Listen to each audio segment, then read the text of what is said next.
Hi friends, ಎಲ್ಲರೂ ಹೇಗಿದ್ದೀರಾ? ಇವತ್ತು ನಾನು ಪುಳಿಯೋಗರೆ ಥರನೇ ಟೇಸ್ಟ್ ಕೊಡೋ ಅಂಥ ಜೀರಿಗೆ ಗೊಜ್ಜು ತೋರಿಸ್ತಾ ಇದ್ದೀನಿ. ಸಖತ್ತಾಗಿರುತ್ತೆ ಟೇಸ್ಟು. ನೀವೆಲ್ಲ ಒಂದ್ಸರಿ ಟ್ರೈ ಮಾಡಲೇಬೇಕು ಈ ರೆಸಿಪಿನ. ಇದು ಜೀರಿಗೆ ಗೊಜ್ಜಾಗಿರೋದ್ರಿಂದ ಜೀರಿಗೆ ಸ್ವಲ್ಪ ಜಾಸ್ತಿನೇ ತೊಗೊಳ್ಳಿ. ಇಲ್ಲಿ ತೋರಿಸ್ತಾ ಇರೋದಷ್ಟು ಮೆಷರ್ಮೆಂಟು 5ರಿಂದ 6 ಜನ ಇದರಲ್ಲಿ ತಿಂಡಿ ತಿನ್ಬೋದು. 1 ಈರುಳ್ಳಿ, ಸ್ವಲ್ಪ ಕಡಲೆಬೀಜ, 5ರಿಂದ 6 ಒಣಮೆಣ್ಸಿನ್ಕಾಯಿ, 2 ಬ್ಯಾಡಗಿ ಮೆಣಸಿನ್ಕಾಯಿ, ಸ್ವಲ್ಪ ಕರಿಬೇವು, 1 ಟೊಮೆಟೊ, ಬೆಳ್ಳುಳ್ಳಿ ಸ್ವಲ್ಪ, ಹುಣಸೆಹಣ್ಣು ಸ್ವಲ್ಪ, ಕೊಬ್ಬರಿ ಇಷ್ಟಿದ್ರೆ ಸಾಕು. ಇವಾಗ ಆಯಿಲ್ನ ಹಾಕ್ಕೊಂಡು ಬಿಸಿ ಆದ ನಂತರ 1 ಈರುಳ್ಳಿ, ಬೆಳ್ಳುಳ್ಳಿ, ಮೆಣಸಿನ್ಕಾಯಿ, ಜೀರಿಗೆ, ಕಡಲೆಬೀಜ ಜಾಸ್ತಿ ಹಾಕ್ಕೊಂಬಿಡಿ, ಸ್ವಲ್ಪನೇ ಹಾಕ್ಕೊಳ್ಳಿ. ಇಷ್ಟೆಲ್ಲ ಹಾಕ್ಕೊಂಡು ನೀಟಾಗಿ ಫ್ರೈ ಮಾಡ್ಕೊಬೇಕು. ಚೆನ್ನಾಗಿ ಫ್ರೈ ಮಾಡ್ಕೊಳ್ಳಿ. ಈ ಗೊಜ್ಜು 3-4 ದಿನ ನೀವು ಹಾಗೇನೇ ಇಟ್ಟರು ಫ್ರಿಜ್ಜಲ್ಲಿ ಇಡೋ ಅಂಥ ನೆಸೆಸಿಟಿನೇ ಇಲ್ಲ. ನೀವು ಫ್ರಿಜ್ಜಲ್ಲಿ ಇಡಲಿಲ್ಲ ಅಂತಂದ್ರೂ ಚೆನ್ನಾಗೇ ಇರುತ್ತೆ. ಪುಳಿಯೋಗರೆ ಥರನೇ ಇರುತ್ತೆ ಟೇಸ್ಟು. ನೋಡಿ, ಇವಾಗ ನಾನು ಬೆಳ್ಳುಳ್ಳಿ, ಕಡಲೆಬೀಜ, ಮೆಣಸಿನ್ಕಾಯಿನ ಹಾಕ್ಕೊಳ್ತಾ ಇದ್ದೀನಿ. ಹಸಿ ವಾಸನೆ ಹೋಗಬೇಕು ಈರುಳ್ಳಿದು. ಚೆನ್ನಾಗಿ ಫ್ರೈ ಮಾಡ್ಕೊಬೇಕು. ಪುಳಿಯೋಗರೆ ಗೊಜ್ಜು ಖಾಲಿಯಾಗಿದೆ, ಪುಳಿಯೋಗರೆ ತಿನ್ನಬೇಕು ಅಂತ ಅನಿಸ್ತಾ ಇರುತ್ತೆ ಅಂದ್ಕೊಳ್ಳಿ. ಆ ಟೈಮಲ್ಲಿ ಇದನ್ನು ಮಾಡ್ಕೊಬೋದು. ಪುಳಿಯೋಗರೆ ಥರನೇ ಟೇಸ್ಟ್ ಕೊಡುತ್ತೆ.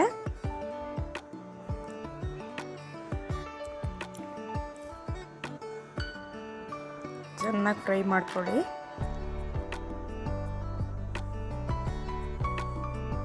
ಇವಾಗ ಜೀರಿಗೆ ಹಾಕ್ಕೊಳ್ಳೋಣ.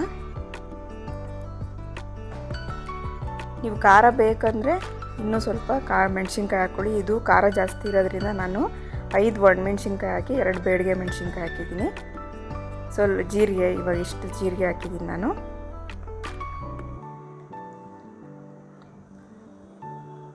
ಚೆನ್ನಾಗಿ ಹುರ್ಕೋಬೇಕು ಇದನ್ನು.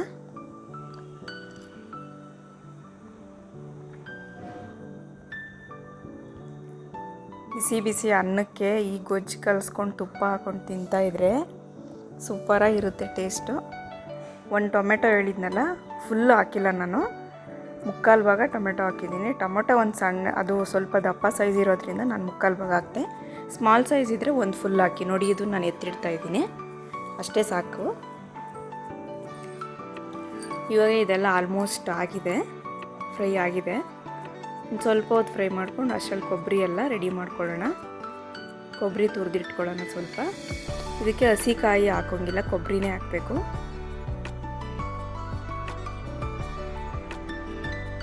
ಇವಾಗ ಇದಾಗಿದೆ. ಇದು ಆರೋದಕ್ಕೆ ಬಿಟ್ಬಿಡೋಣ. ಹುಣಸೆಹಣ್ಣು ಅದಕ್ಕೆ ಬಿಸಿ ಇರಲಿ, ಬಿಸಿ ಜೊತೆಗೆ ಹಾಕ್ಬಿಟ್ಟು ಚೆನ್ನಾಗಿ ಮೆಲ್ಟ್ ಆಗುತ್ತೆ. ಇವಾಗ ಸೈಡ್ಗೆ ಎತ್ತಿಟ್ಕೊಳ್ಳೋಣ ಇದನ್ನು. ಹಸಿ ಈರುಳ್ಳಿ ಸ್ವಲ್ಪ 1-2 ಪೀಸ್ ಎತ್ತಿಟ್ಕೊಂಡಿದ್ನಲ್ಲ, ಅದನ್ನು ಇದಕ್ಕೆ ಸೇರಿಸ್ಬಿಟ್ಟು ಸೈಡಲ್ಲಿ ಎತ್ತಿಟ್ಕೊಂಡಿದ್ದೀನಿ. ಇವಾಗ ಅದನ್ನು ಆರಿದ ನಂತರ ಮಿಕ್ಸಿ ಜಾರ್ಗೆ ಹಾಕಿ ತರ್ತರಿಯಾಗಿ ರುಬ್ಕೊಬೇಕು. ಇದಕ್ಕೆ ರುಬ್ಬೇಕಾದ್ರೆ ಜಾಸ್ತಿ ನೀರು ಆ್ಯಡ್ ಮಾಡಬಾರ್ದು. ನೀರು ಹಾಕಿದ್ರೆ ತೆಳ್ಳಗಾಗ್ಬಿಡುತ್ತೆ. ಸ್ವಲ್ಪ ನೀರು ಹಾಕ್ಕೋಬೇಕು. ಇದು ಗೊಜ್ಜು ಅಲ್ವಾ, ಹಂಗಾಗಿ ಗಟ್ಟಿನೇ ಇರಬೇಕು. ಈಗ ಎಲ್ಲ ಮಿಕ್ಸಿ ಜಾರ್ಗೆ ಸೇರಿಸ್ಕೊತಾ ಇದ್ದೀನಿ ಮಸಾಲೆನೆಲ್ಲ. ಕಾಯಿ ತುರಿ, ಇದು ಕೊಬ್ಬರಿ ತುರಿ ಹಾಕ್ಕೊಳ್ತಾ ಇದ್ದೀನಿ.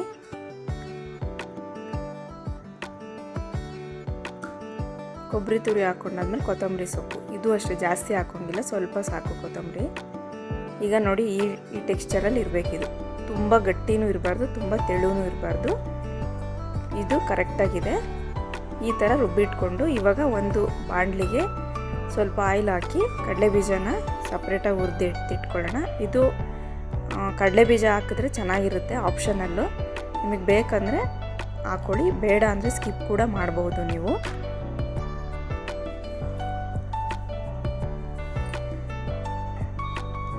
ಇವಾಗ ಎಣ್ಣೆ ಕಾದ ನಂತರ ಕಡಲೆಬೀಜನ ಎಣ್ಣೆಗೆ ಹಾಕ್ಕೊಂಡು ಫ್ರೈ ಮಾಡಿ ಎತ್ತಿಟ್ಕೊಂಡ್ಬಿಡ್ಬೇಕು. ಇದನ್ನು ಅದರಲ್ಲೇ ಇದ್ರೆ ಮೆತ್ತಗಾಗ್ಬಿಡುತ್ತೆ ಅನ್ನೋದಕ್ಕೋಸ್ಕರ, ಕ್ರಿಸ್ಪಿ ಇರಲ್ಲ. ಸೊ ಫ್ರೈ ಮಾಡಿ ಎತ್ತಿಟ್ಕೊಂಬಿಡಿ.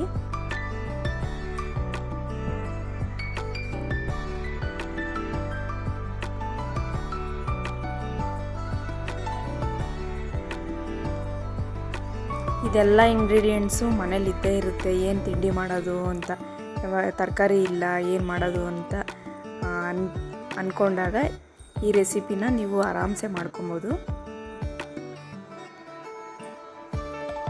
ಈಗ ಕಡಲೆಬೀಜ ಎಲ್ಲ ಫ್ರೈ ಆಯಿತು.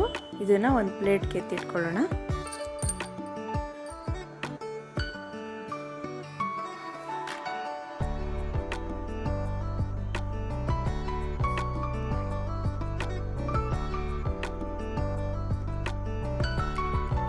ಇದಾಗಿದೆ, ಇವಾಗ ಎತ್ತಿಟ್ಕೊಳ್ಳೋಣ.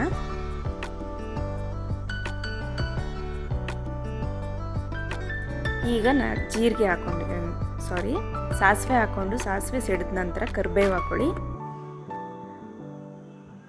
ಕರಿಬೇವು ಹಾಕಾದ್ಮೇಲೆ ಇವಾಗ ರುಬ್ಬಿಟ್ಕೊಂಡಿರೋ ಅಂಥ ಮಸಾಲೆನ ಇದಕ್ಕೆ ಸೇರಿಸ್ಕೊಳ್ಳೋಣ. ಖಾರ,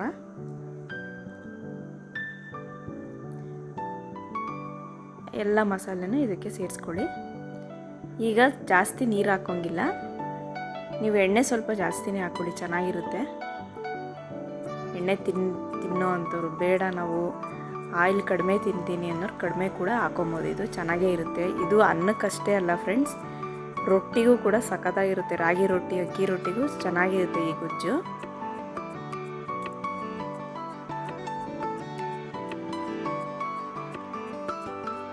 ಎಲ್ಲನೂ ಸೇರಿಸ್ಕೊಂಡು ಚೆನ್ನಾಗಿ ಒಂದ್ಸಲಿ ಮಿಕ್ಸ್ ಮಾಡಿಬಿಟ್ಟು ಉಪ್ಪು ಸೇರಿಸ್ಕೊಳ್ಳೋಣ.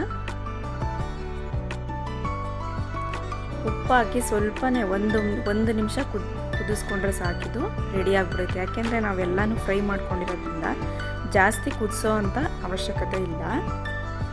ಇಷ್ಟು ಉಪ್ಪು ಸಾಕಾಗುತ್ತೆ.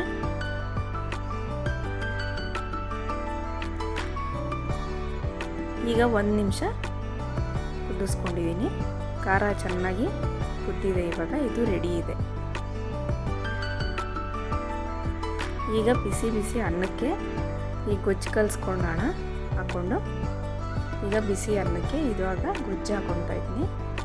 ಗೊಜ್ಜು ಹಾಕ್ಕೊಂಡು ಮೇಲೆ ಕಡಲೆಬೀಜ ಹಾಕ್ಬಿಟ್ಟು ಕಲಿಸ್ಕೊಂಡು ತುಪ್ಪ ಹಾಕಿ ಕಲಿಸ್ಕೊಂಡ್ರೆ ಸೂಪರಾಗಿರುತ್ತೆ ನೋಡಿ. ಇವಾಗ ಕಲಿಸ್ಕೊತಾ ಇದ್ದೀನಿ.